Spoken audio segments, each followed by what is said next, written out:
বিভিন্ন জেলায় জেলায় আওয়ামী লীগ যাওয়ার পরে তাদের ভূমিকায় বিএনপির লোকজন অবতীর্ণ হয়েছে। এই জুলাই বিপ্লব কিন্তু আমাদেরকে নতুন একটা শিক্ষা দিয়েছে। এই শিক্ষাটাকে ধারণ করতে হবে এবং জেনারেশনের পালস বুঝতে হবে। আমি আসলে কখনোই নির্বাচনমুখী লোক না। যদি প্রয়োজন হয় আমি এখনো ওয়াচ অ্যান্ড আউটে আছি, দেখা যাক কি হয়। যদি বাধ্য হই কিছু করতে তাহলে তো করবই। এটা কারো পক্ষে যেতে পারে, কারো বিপক্ষে যেতে পারে, কিন্তু বাংলাদেশের পক্ষে থাকবে। আমি সবসময় বিশ্বাস করি রাজনীতিকরাই রাজনীতি করবে এবং যারা প্রকৃত রাজনীতিবিদ তারাই সংসদে যাবে বা স্থানীয় সরকারগুলিতে আসবে, এটাই নিয়ম। আর শিল্পীদের রাজনীতিতে কোনো গুণা নেই, কোথাও কোনো নিষেধাজ্ঞা নেই। হ্যাঁ, অনেক পেশার লোকজনই রাজনীতি করছে। শিল্পীদের ব্যাপারে আসলে একটু, তো শিল্পীদের যে দক্ষতা, শিক্ষাগত যোগ্যতা বা তাদের যে পার্টিসিপেশন, সেটাকে মূল্যায়ন করার যোগ্যতা হয়তো আমাদের ওই ধরনের পাবলিকের নাই। আপনি এরকম বিশ্বে বহু রেকর্ড আছে, প্লেয়াররা, অভিনেতারা বা গায়ক গায়িকারা রাষ্ট্র ক্ষমতায়ও, রাষ্ট্রের শীর্ষ পদে ছিল এবং বাংলাদেশেও ছিল এটা।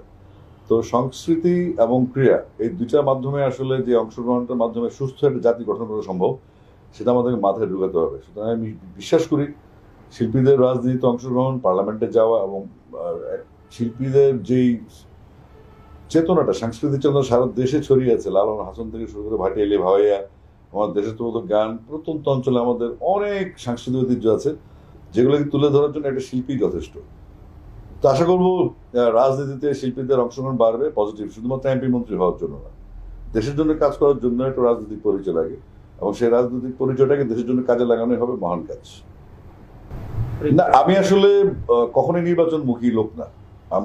আমি নির্বাচন যারা করে, আমার প্রার্থী পছন্দ হলে তার পক্ষে কাজ করি, আর প্রার্থী পছন্দ হলে আমি চুপচাপ থাকি। আর যদি, যেহেতু আমি একটা দল সমর্থন করি, আমিও চাইবো আমাদের যে কনস্টিটুয়েন্সি আছে, কুমিল্লা সদর এবং ঢাকা, আমি রমনা থাকি, এখান থেকে আশা করছি ভালো প্রার্থী দেওয়া। সেই পুরোনো ব্যবসা, গুন্ডা পান্ডা, টেন্ডার বা চাঁদাবাজ বা দলীয় ভাই সৃষ্টিকারী, দলের চেতনার বাইরে গিয়ে বা দলের আদর্শের বাইরে গিয়ে যারা শুধুমাত্র এমপি হতে চায়, তাদেরকে বাদ দিয়ে যেন যারা জনগণ সম্পৃক্ত নেতৃবৃন্দ আছে তাদেরকে সম্পৃক্ত করা হোক। আর যদি প্রয়োজন হয় আমি এখনো ওয়াচ অ্যান্ড আউটে আছি, দেখা যাক কি হয়। যদি বাধ্য হই কিছু করতে তাহলে তো করবই। এটা কারো পক্ষে যেতে পারে, কারো বিপক্ষে যেতে পারে, কিন্তু বাংলাদেশের পক্ষে থাকবে না। বাংলাদেশ জাতীয়তাবাদী দল একটা বৃহৎ দল। আশা করছি জুলাই বিপ্লবের পরে সারা বাংলাদেশ থেকে অনেক নেগেটিভ নিউজ এসছে বিএনপির লোকাল নেতৃবৃন্দের বিরুদ্ধে, যেখানে বিভিন্ন জেলায় জেলায় আওয়ামী লীগ যাওয়ার পরে তাদের ভূমিকায় বিএনপির লোকজন অবতীর্ণ হয়েছে। এটা কাটিয়ে উঠতে হবে, কারণ আমাদেরকে মনে রাখতে হবে এই জুলাই বিপ্লব কিন্তু আমাদেরকে নতুন একটা শিক্ষা দিয়েছে। এই শিক্ষাটাকে ধারণ করতে হবে এবং জেনারেশনের পালস বুঝতে হবে। তো বিএনপি কি আশা করছে সেই পালস থেকে দূরে যাবে না, কারণ তরুণ নেতৃত্বের একটা অংশ কিন্তু আমরা দেখতে পাচ্ছি এখন ছাত্রদের মাধ্যমে। তো শুধু তাদেরকে অবজ্ঞা করা বা তাদেরকে বাতিল করে কোনো চিন্তা করা না করে নিজেদেরকে ইমপ্রুভ করাটাই দলের জন্য মূল কাজ। দলে যারা তরুণ লিডারশিপ আছেন তাদেরকে নেতৃত্বে নিয়ে আসতে হবে। যেভাবে বিএনপি গঠিত হয়েছিল, জিয়া রহমান সাহেব অল্প বয়সে রাষ্ট্রপতি হয়েছিলেন, বেগম জিয়া অল্প বয়সে প্রধানমন্ত্রী হয়েছিলেন, বয়স বা এমপির ছেলে এমপি হবে, মন্ত্রীর ছেলে মন্ত্রী হবে, আবার তার নাতি এমপি হবে, এসব ট্র্যাডিশন থেকে বের হয়ে যারা তৃণমূলে দক্ষ এবং যোগ্য বিএনপির সলিড কর্মী, নেতাকর্মী আছে, তাদেরকে তুলে আনতে হবে। এবং বিএনপি তখন একটা সফল দল হবে যখন তারা গণসম্পৃক্ত থাকবে, নাহলে সেই পুরনো 2006-এর কাহিনী ঘটে যাবে। আমরা সেটা চাই না।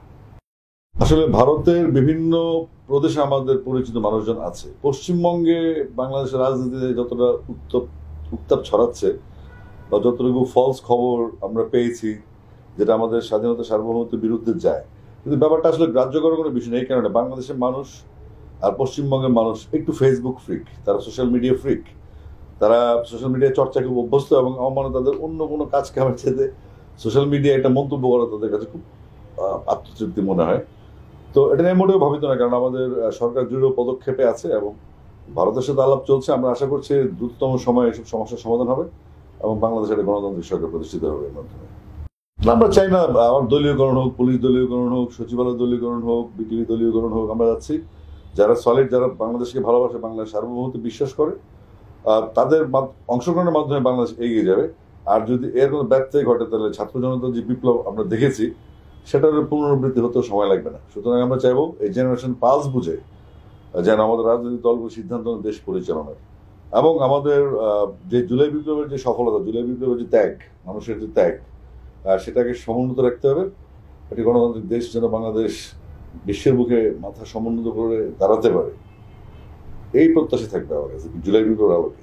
আমি সবসময় গানের মধ্যে আছি, প্রতি মাসে 3-4টা করে গান রিলিজ হচ্ছে, এগুলো হতে থাকবে। এটা রুটিন কাজ আমার, এটা যেহেতু আমার পেশা মিউজিক করা, এটা চলতে থাকবে। এটা নতুন কিছু না, সব গানে নতুন, এখন একটু গতি পাবে। এই যে এটা নিয়ে ভাবছি, এখনো ডিসিশন নিইনি, কারণ যেহেতু এটা গুরুত্বপূর্ণ অংশ বাংলাদেশের জুলাই বিপ্লব, এটা ভেবে চিন্তে গান করার চিন্তাই করছি। আমরা কাজ করছি, যখন কাজটা সমাধান হবে তখন আমরা ডেফিনেটলি গানের পাবলিশমেন্টে যাব।